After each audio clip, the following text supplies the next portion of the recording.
Hey shepherds, Sheep Supreme here. I really have to apologize for ghosting you guys like that. I have not been around for about a month, and it's mostly because of assignments. And to be honest, I thought this episode would be out much earlier. But you know what? I'll complain about this at the end of the episode. Till then, please enjoy this episode. I'm just gonna cue the fucking. The writing of this episode began in a very casual conversation that I was having with a friend of mine over FaceTime. And you have to understand how close a friend this is. She can FaceTime me anytime. Now, imagine that I've been building a relationship with you guys for the better part of the last 2 years. And most of you have no idea what I look like. And let's keep it that way for a while. I'm not very comfortable with the existence of my own face. I don't want to, make you uncomfortable with it. At least for a while. We'll get to a place where you can see me and judge me and whatnot, at some point when this is a sustainable business. But I was talking to her about Kani Landis, and the moment this name is heard by either psychology students or people who are moderately interested in psychology, नाम सुनते ही सब कुत्ते लोग के कान खड़े is what happens. Like people who don't understand Hindi, I'm really sorry. But basically, this is a very well-known name in the circles of psychology for a very good reason. This is a man who designed an experiment to study and record facial expressions by drawing lines on his subjects. By on his subjects, I mean on his subjects' faces. But his experiment in 1924 that conducted this exact same process is actually very well known for a completely different thing. It is very well known to be a citation for what happens when ethics is not taught to a psychology student. And we'll get to that just in a minute. While I was going on a monologue in this conversation to this friend, I realized, and then she very blatantly pointed it out to me, that she really doesn't care about who Kani Landis is. And she usually doesn't talk to me about the podcast, so I'm assuming she doesn't listen. Because if she does, then only God can save me and he doesn't exist. So pray to Christopher Hitchens that she doesn't listen to this podcast as regularly as I hope. But nonetheless, so I thought I'll make a podcast episode about it because I don't have to face your disinterest in person if you're not interested in Kani Landis. So, while I sort of described what his experiment contained of, one of the gory detail about his experiment was when he used to tell his subjects to cut off the head of a living mouse with a knife and record their expressions. Now, of course, you could walk out of the testing at this point, but 2/3 of people who participated in the study cut off the head of the mouse anyway at the cost of their personal emotional distress. And I just sat there wondering, why did these people decide to do this, even though it causes them much more harm than it did to anybody who was commanding it to them?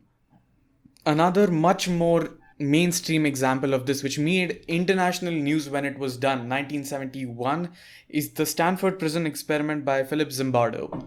While the Stanford Prison Experiment by itself deserves a discussion that is worth making on its own, what we need to borrow from it is its commentary on the topic that we're discussing today, conformity. While Stanford Prison Experiment technically addresses the question of whether evil is inherent within humans or is cultivated by the environment that they're put in, and the observations for that were achieved by appointing guards and prisoners and creating a power dynamic that was easy to exploit for the guards. The question was, why did the guards feel justified in doing it in an experiment setting? Why were they feeling justified to use violent force against them when there was non-conformity, control their meals and control their toilet timings, even if they knew that it was an experiment that was being conducted for the recreation of prison life? Of course, the experiment was stopped 6 days into the study because of the ethical concerns in it, and thousands and thousands and thousands and thousands of articles were written about it. And my inquiry here still remains, why did the guards feel justified in giving those orders? And more importantly, why did some of the prisoners feel justified in accepting that power dynamic? Why did they conform with what was happening? And the beginning of the search of our answers, of course, happens to what I learned in the third semester of reading psychology, specifically my paper for social psychology, where I read about the Asch experiment. Asch is spelled like a quirky hipster with ASCH. Um, I can feel the disappointment of my psych professors in me because that's how I described it. And I'm really sorry. I have disappointed you. I have let you down. Getting back to the Asch experiment, the exercise given to the subjects is very simple. They're given a model line and they have to select the right line, the line with the right length that matches the line in the model. This should be fairly simple. But the twist is that the experimenter has recruited about more than half the room to be an actor. For example, if there are 10 people in a room, about 7 of them will be actors who will be instructed by the conductor of the experiment to give the wrong answer on purpose. And the question remains, is the subject going to stick with their senses, say what they think is right, or are they going to try to conform with the consensus of the rest of the room to avoid discomfort? In a 1951 conductance of the experiment, which is recorded for academic purposes by Solomon Asch himself, 75% of people conformed with the room instead of saying what was right at the cost of visible discomfort with the information that they were processing and the actions that they were performing on the basis of the information. 100% of the people who were subjects for this test reported feelings of self-doubt and discomfort when reporting the answers, while the room was against them. Now the question remains, why does this occur? And the answer actually is not that complicated. If humans are social animals and society is derived for the collective progress of the humankind, then it is easy to understand that it is in the benefit of every single individual to help and arrive at a consensus about actionable information that is comfortable and agreeable to everyone. If that sounds familiar and repetitive, that's because it is.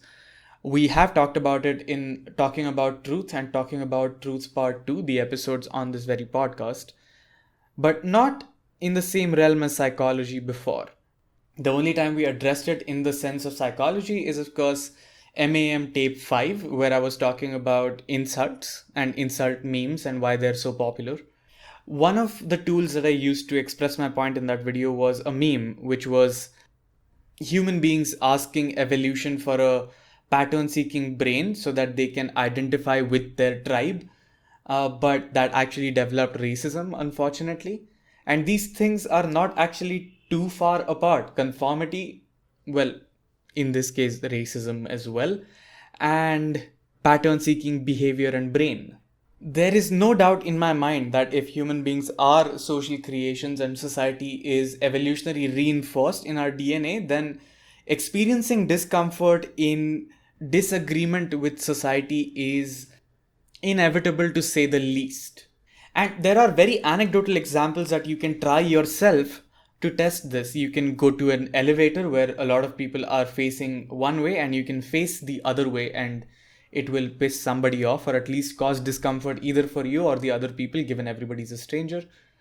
Actually, on second thought, don't use elevators with strangers. We have a pandemic, so the social distancing. Please do not use elevators. But you get my point. When using elevators with strangers was a thing, a lot of people experienced discomfort going against the tide. And in the evolutionary sense, it sort of makes sense. For example, if you are in the jungle and your species group is acting a certain way, it only makes sense for you to act that way because that means that a part of your species group has found trouble, it has found danger that is perceived for them, and acting in panic or looking a certain way or facing a certain direction is likely to help most of you. But it can also just as easily cause panic, which is why stampedes happen.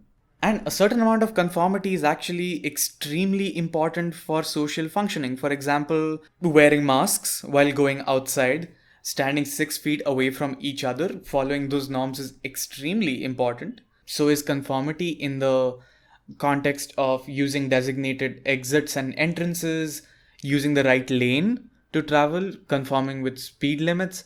All of those are important for social cohesion. You're not going to bring yourself harm by making that conformity help happen as well. But the problem is that conformity with belief sort of is so deep rooted and so essential to human existence that it goes into places where it creates conflict with social interest and personal interest as well. And in some places, it also creates conflict between personal expression and social discomfort, which is actually usually unjustified and just irrational. One of the ways that you can see it, especially adults, I'm not encouraging any of you under 18 people to like go make these decisions for yourself, but at least for the people who are above the age of 18 and completely capable of making these decisions, the moral panic of parents when they see piercings or tattoos is not because it says something about you that's bad, it's because the lack of conformity with the way you choose to express yourself causes genuine discomfort, and it sometimes goes into very violent reactions depending on how authoritarian your parents are. And hence, conformity drives social engineering. And I'll be honest with you guys, for me, going through this episode or even learning about conformity as a young 19-year-old was very painful because I used to believe in my sense of individuality very strongly, and the egocentrism that I carried in my brain for the longest time did not allow me to process that most of my behavior is not socially engineered in me, it's inherent. I am a thinking individual who makes decisions for himself. But that's not entirely true. I only exhibit behavior that is socially rewarded, which almost everyone does. And in that context, everyone is kind of sheep. And that's a good thing, to be honest. It's not completely horrible. I'll talk about it in a very social manner. For example, when I got to college, I didn't understand all the context that people talked in, mostly because all of them were city people. All of them had very different experiences than I did, but I laughed at their jokes nonetheless as if I understood them because I wanted to belong, because I wanted to conform. And even though sometimes they would say jokes that were completely nonsensical, I would laugh along because I wanted to fit in. And that's not something only I do. There is psychological studies along the same principles, adaptation of the Asch experiment, if you will, where complete nonsense is said and an entire group of people laughs, and the subject himself felt compelled to laugh as well, at the cost of experiencing what we now understand as cognitive dissonance. For those of you who are new to the podcast, cognitive dissonance is again one of my favorite things to talk about in life. Cognitive dissonance is the discomfort that an individual experiences when they're thinking something else and acting according to an entirely different thought. Usually, cognitive dissonance is met by a coping mechanism that involves an emotional response or a justification that is, well, either a delusion or a lie. And the reason that happens is because your need to conformity is evolutionarily wired in you. And philosophically, it has very large reaching implications about what it says about yourself. Your sense of self is largely constructed by society, which goes without saying. Your time and space will limit at least the words in which you will express yourself. And that is just a slightly depressing thought, but is ultimately a very humbling thought as well. While I, as a person, really do encourage everyone of finding the correct expression for their individuality, it is important to remember that your individuality is a sum of collection of all the experiences and the cognition that you were equipped to make about those experiences at those times. Essentially meaning that you are a uniquely resultant person of your conditions and environment. But the fact that you're capable of cognitively arriving at a place where you can accept that you experienced cognitive dissonance somewhere and you acted in a way that was conforming to other things is that you can also take responsibility for your actions and completely make individualistic decisions. And this has very far reaching effects when it comes to something as big as geopolitics.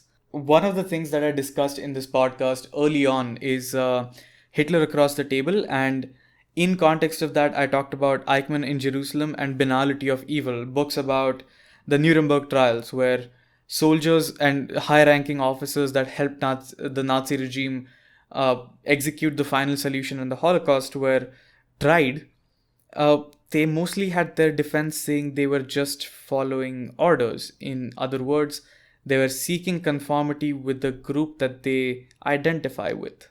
Of course, their crimes were too horrible to ever pardon or even entertain in that context, and most of them were punished. But it does go a long way to say that conformity is just as dangerous as it is socially cohesive.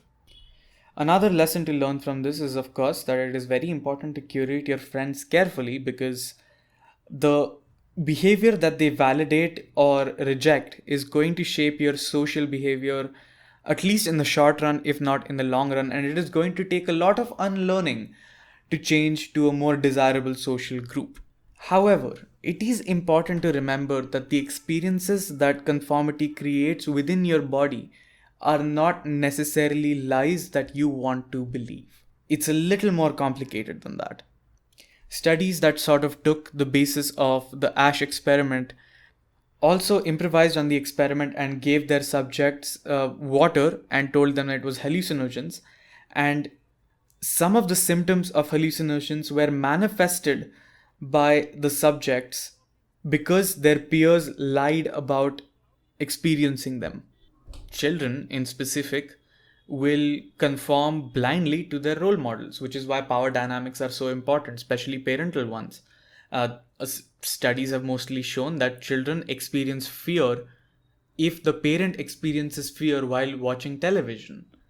That, of course, says much more about the fact that the child's sense of certainty is attached to their parent. Hence, when the parent is uncertain, the child realizes how bad things must be.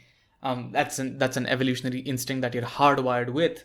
But also the fact that conformity will dictate your emotional health and well-being, and in part or in totem shape the way you choose to express yourself, at least emotionally. The point I'm trying to make is that choose your friends carefully, because the behavior that they validate or invalidate is going to shape you at least for a while in your life, and your regrets are going to be curated accordingly.